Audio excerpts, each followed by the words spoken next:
Welcome to NCN news. నా పేరు ప్రశాంతి. బులెటిన్లో ముందుగా హెడ్లైన్స్ చూద్దాం. ముద్రగడ పద్మనాభానికి మంత్రులు దుర్గేష్, సుభాష్ల ఘన నివాళి.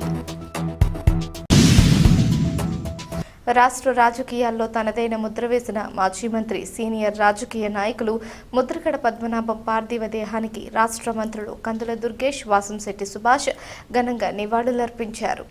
ప్రభుత్వ ఆదేశాల మేరకు కాకినాడ జిల్లా కిర్లంపూడి చేరుకున్న మంత్రులు కందుల దుర్గేష్, వాసంశెట్టి సుభాష్ ముద్రగడ నివాసంలో ఆయన భౌతిక కాయానికి పూలమాల వేసి శ్రద్ధాంజలి ఘటించారు.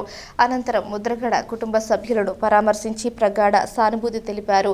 ముద్రగడ పద్మనాభం ప్రజాసేవ, రాజకీయ జీవితంలో చేసిన సేవలను ఈ సందర్భంగా మంత్రులు స్మరించుకున్నారు. ఆయన మరణం రాష్ట్ర రాజకీయాలకు తీరని లోటని పేర్కొంటూ కుటుంబ సభ్యులకు ధైర్యం చెప్పారు. ముద్రగడకు వివిధ రాజకీయ పార్టీల నాయకులు, ప్రజాప్రతినిధులు, అభిమానులు పెద్ద సంఖ్యలో తరలివచ్చి తుది నివాళులర్పిస్తున్నారు. కిర్లంపూడిలో విషాద వాతావరణం నెలకొంది.